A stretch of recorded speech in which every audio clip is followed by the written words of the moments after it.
Kasalukuyan pa rin nasa sala sina Donna at Mariel nang iwan sila ni Liam. Iha, pasensya ka na talaga sa anak ko. Sana'y maintindihan mo na wala siyang balak na masama sa'yo nang pumasok siya ng kwarto mo. Akala lang niya talaga na may nangyari sa'yo sa loob ng kwarto mo. Ang sabihin ni Grace na may dugo ka.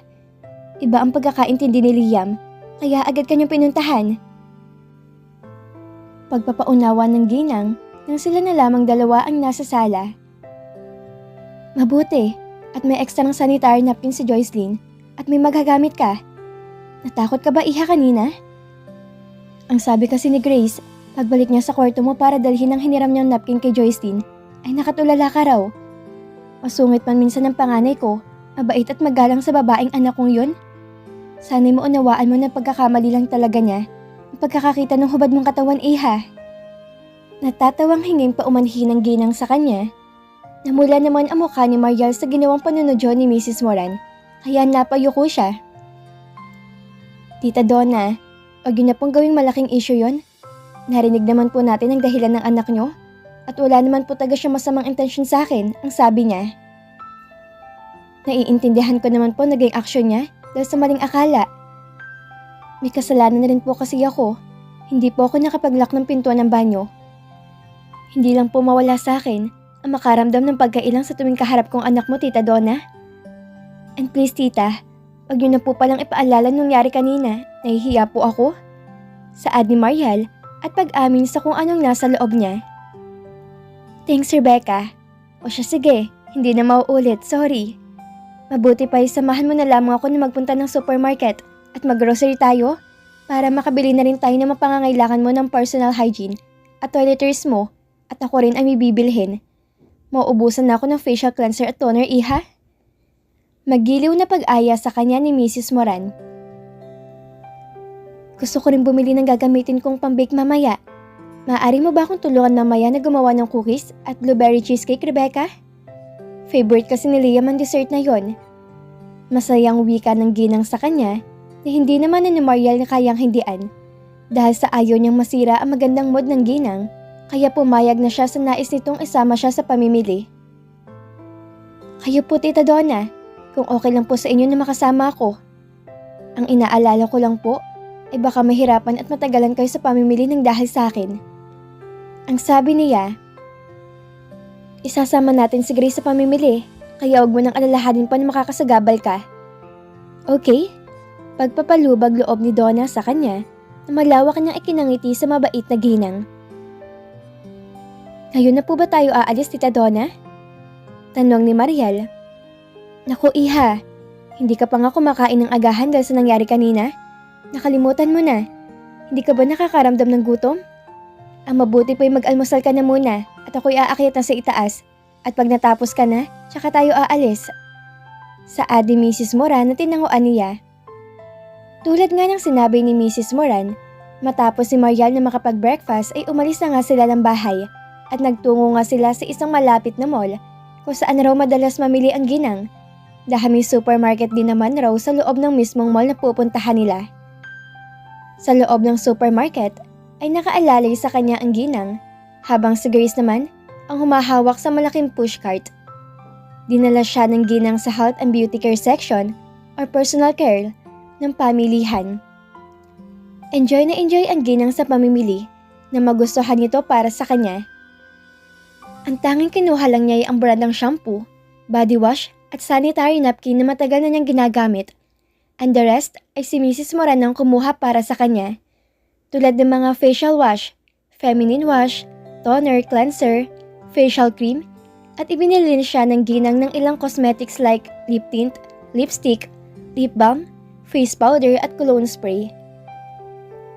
Nang matapos na sila ay inaya naman sila nito sa canned goods section ng supermarket. Ngunit nang ayaan pa uli siya sa meat section, ay nagsabi na siyang mauupo na muna dahil nahihirapan siya dahil sa nakasaklay pa rin siyang maglakad.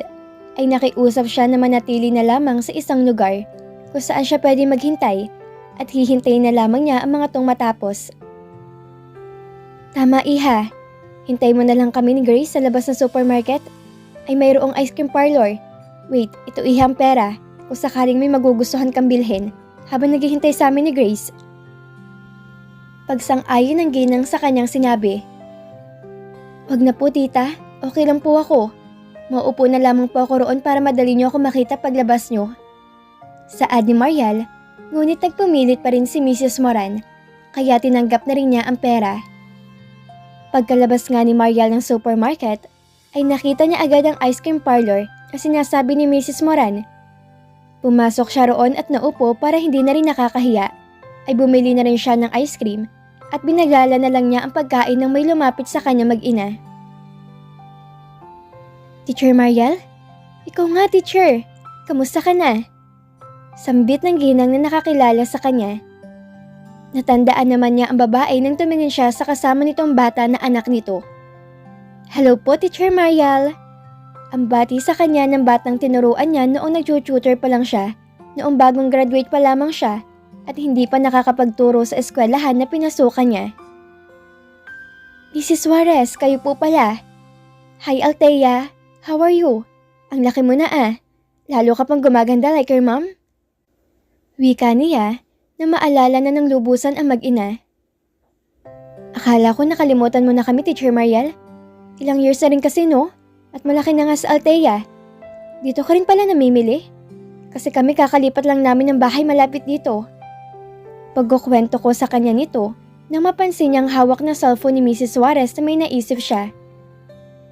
Mrs. Suarez, pwede bang makigamit ng phone mo saglit lang? Nalobat kasi yung phone ko. May importante lang kung tatawagan, pwede ba?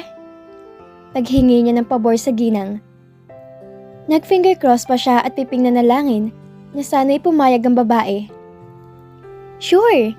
Yun lang naman pala Ito na, Teacher Mariel. Nakamonthly data naman yan kaya okay lang kahit matagal mong gamitin. Ang sabi pa nito sa kanya na binigyan niya ng matipid ng ngiti at nagpasalamat na rin. Pasimple pa ni Mariel na sinulyapan ang labasan ng supermarket dahil nag-aalala rin siya na baka makita siya nila ni Mrs. Moran at Grace na may kausap sa phone. Nang alam niyang safe ay denial niya ang phone number ng kanyang Kuya Makmak na nakailang ring din bago to sinagot. Hello? Boses ng pinsan niya. Hello? Kuya Makmak? Si Mariel to. Nakitawag lang ako, wag mong isave ang number na to. Kamusta kayo? Anong balita? Nabilis niyang sabi. Mariel, sa wakas, tumawag ka na rin. Ano nangyari sa'yo? Alam mo ba nag-aalala na kaming lahat para sa'yo? Hindi ka pa rin ba nahanap ni Jerome? Mag-iingat ka Mariel. Huwag ka magpapakita na muna ha? At galit na galit ang Don Crispin sa'yo. Dahil sa hindi ka tumupad sa kasunduan. Kaya ka pinapahanap kay Jerome. Dahil nais pa rin niyang ituloy ang kasal niyo ng apo niya kapag nakita ka na. Hindi pa kami makapunta ng Manila dahil pinababantayan kami ni Don Crispin sa kanyang mga tauhan. Pero wag mo kaming alalahanin, okay? Kami nila lolo at lola dito. Basta kung nasaan ka man, ngayon mag-iingat ka. Okay lang kami dito. Bilin sa kanya ng pinsan. Salamat Kuya Makmak. Sige na kuya, tatawag uli ako pag may pagkakataon. Sina lolo at lola ha? Pakisabi na mahal ko sila. Bye kuya. At pinatay na niya ang tawag. Salamat Mrs. Suarez sa pagpapagamit ng phone. Wika niyang nakangiti pang ibinalik ang cellphone nito. You're welcome, Teacher Mariel. Maiwan ka na namin ha? Bye! Paalam ng ginang sa kanya at hinila na nito ang anak. Mami, let's go na. Doon na tayo sa may arcade. Bye, Teacher Mariel! Aya ng bata sa ina nito, kaya bahagyatong yumukod sa kanya tanda ng namamaalam na. Bye, Althea. Mrs. Suarez, thank you ulit. At yumukod din siya sa mag-ina at lumayo na rin. Nang marinig niya ang boses ni Grace sa kanyang likuran, ay nanlaki ang kanyang mga mata para din siyang natulo sa kanyang kinatatayuan. Rebecca, kilala mo sila? Bakit ka tinawag na teacher ng bata?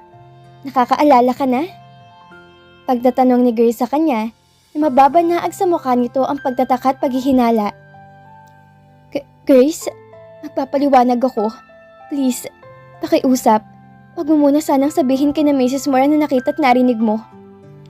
Promise, I will tell you everything pag nakauwi na tayo sa bahay. Pakiusap niya kay Grace. Nang makarating sila sa mansyon, ay agad niyang kinausap si Grace pagkatapos itong ayusin ang mga pinamili nila kanina sa supermarket Nasakto namang umakyat sa itaas ang ginang upang magpahinga. Ikipinagpasalamat rin ni Mariel ang pananahimik ni Grace sa loob ng sakyan hanggang sa makauwi nga sila dahil kinakabahan talaga siya sa maaaring mangyari kung isusumbong siya nito sa senyora. Hindi naman siya nahirapan na kausapin si Grace ng sarilinan dahil ito na ang kusang lumapit sa kanya nang puntahan siya nito sa kanyang kwarto. Grace, thank you. Hindi mo ako sinumbong kanina kay Mrs. Moran. Wika niya nang isara na ni Grace ang pinto ng silid niya upang silang dalawa na lamang ang makarinig ng pag-uusapan nila. Base sa reaksyon mo, parang hindi ka talaga nagka-amnesia. Ang sabi ni Grace na ikinatahimik ni Mariel at tumango-tango sa babae. Ibig mong sabihin, hindi ka talaga nawala ng alaala at nagkukunwari ka lang nawala ng memorya? Ganun ba, Rebecca? Nanlalaki pa ang mga matang tanong ni Grace sa kanya. Mariel Escares ang pangalan ko. Isa akong teacher sa isang eskwelahan na malapit lang sa kung saan ako nabangga ni Sir Liam. Nagkataon na naghihintay ako ng taxi noon para magpahatid sa terminal ng bus patungong Batangas. Dahil may pinagtataguan akong tao. Pagpapakilala na ni Mariel kay Grace sa tunay niyang pagkatao na kinaawang ng bibig ni Grace dahil hindi pa ma-observe ng utak niya ang ginagawang pag-amin sa kanya ni Mariel. Pag mo sana kung paghinala ang masamang tawa ko, Grace, magpapaliwanag ako kung bakit kailangan ko magpanggap na nawala ng alaala. Muling saad ni Mariel sa kausap na tumingin sa kanyang mga mata at hinihintay siya magsalita muli. Nang araw na yon, kakaluwas ko lang ng Manila galing ng Cebu. Nung nasa airport na ako, ay nahold up ako ng 2 tao at kinuha nilang lahat ng gamit ko kasamang cellphone ko. Lahat ng ID cards ko ay kasama sa mga nakuha nila. Mabuti na lamang ay may taxi driver na napakiusapan kong ihatid ako sa school na pinapasukan ko noon bago ako mag-resign bilang guro. Dahil alam kong sa mga oras na yon ay mga co-teacher ko lang ang makakatulong sa akin. Tinulungan naman nila ako at pinahiram ng pamasahe papuntang Batangas upang doon na muna sana magtago. Naghihintay ako ng taxi noon na mangyaring aksidente sa amin ni Sir Liam. Pagkukwento ni Mariel na kay Grace na matamang pinakikinggan ang mga sinasabi niya. Ang sabi mo'y nagtatago ka. Kanino? Curious ang tanong sa kanya ni Grace. Sa lalaking nakatakda akong pakasalan, kay Jerome Mendoza. Hindi ko gusto ang makasal sa kanya, kaya tumakas ako. Hindi ako maaaring umuwi sa bahay ko dahil madali ako makikita ni Jerome kapag ginawa ko yun. Alam kong pinaghahanap na nila ako ni Don Crispin, ang lolo ni Jerome. Gusto nilang kapag nahanap nila ako, ituloy pa rin ang kasal. Dahil hindi matanggap ni Don Crispin na mapapahiya sa mga taong nakakakilala sa kanila. Kaya naisip ko magkunwaring magka-amnesia para hindi nahanapin nila Mrs. Moran ng pamilya ko. Dahil kapag nangyari yun, sigurado malalaman rin ni na Jerome kung nasaan ako. Mahaba niyang paliwanag kay Grace na alam niyang nakuha na niyang simpatsya nito sa kanya. Ganun pala? Nakakainis naman yung maglolo na yun. Bakit kailangan pilitin kanilang ikasal sa lalaking hindi mo naman gusto? Nako, kahit pala sa tunay na buhay may ganyan, akala ko sa mga teleserye lang may ganong story. Wika ni Grace at ninitian na siya dahil naunawaan na siyang sigurado nito. Grace, okay lang ba na ilihim na muna natin ang problema ko? Ang totoo, nahihiya rin ako kay Tita Donna. Nagigilty nga ako kapag napag-uusapan ng amnesia ting na yan na pagkukunwari ko lang naman talaga. Kaso kailangan kong gawin. Kailangan ko ng tulong nila. Kapag maayos na ako nakakalakad, aayusin kong ginawa kong kasinungalingan. Aalis din naman agad ako kapag okay na ako.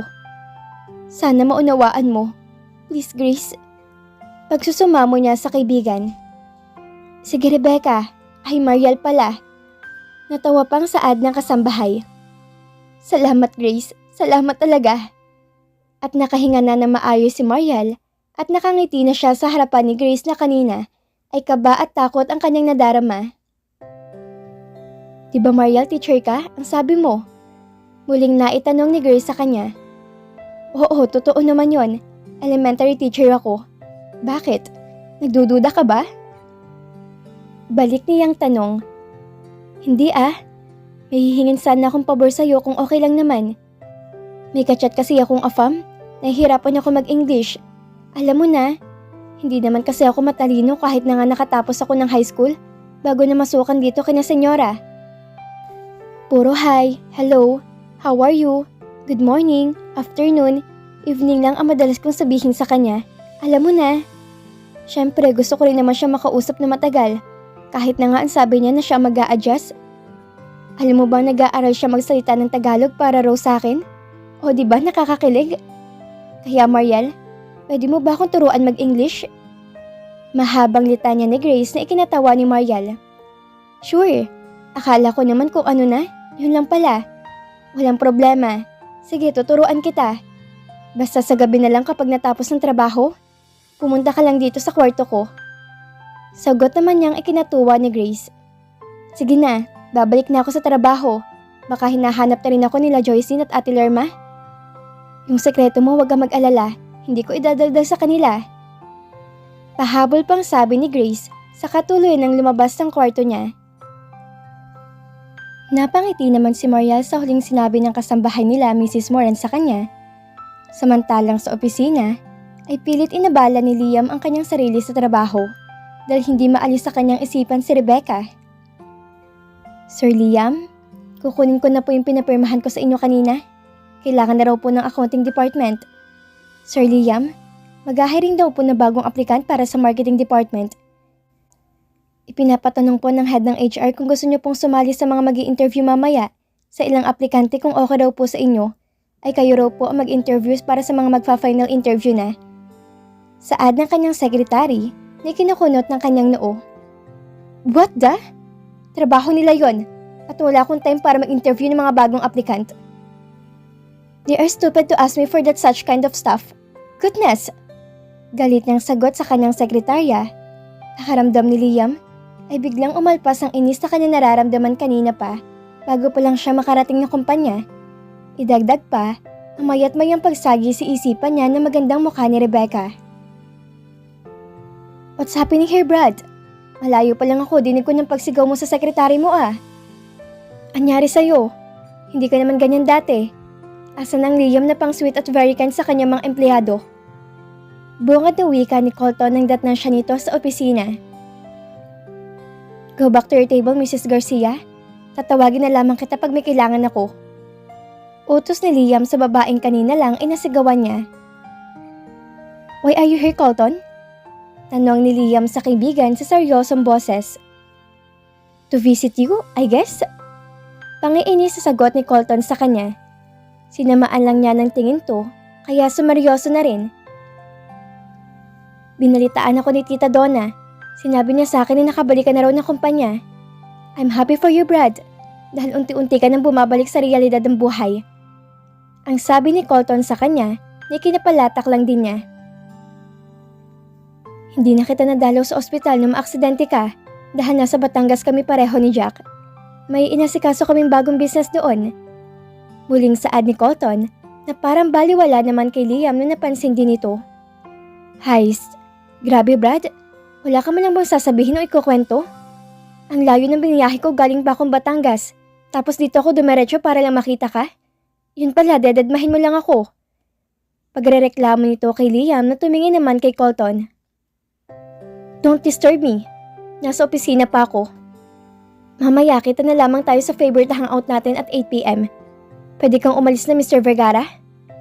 Sagot ni Liam, pero nakatuon naman sa mga papeles ang kanyang mata. Yun! Okay Brad, aalis na ako bago pa magbago yung isip mo. See you later. Ay nice to see you again Mr. Moran. Bye! Natutuwang sambit ng kaibigan bago lumisan. Natuwa si Liam sa inasa ng kaibigan at nasabi niya sa sarili ang sinabi nito sa kanya kanina. Yeah, it's nice to be back. Habang nakangiti. At dito na po nagtatapos ang kabanata ng ating kwento. Muli niyo po akong samahan sa mga susunod na kabanata na ibabahagi ko sa inyo. Maraming salamat po at ingat po tayong lahat.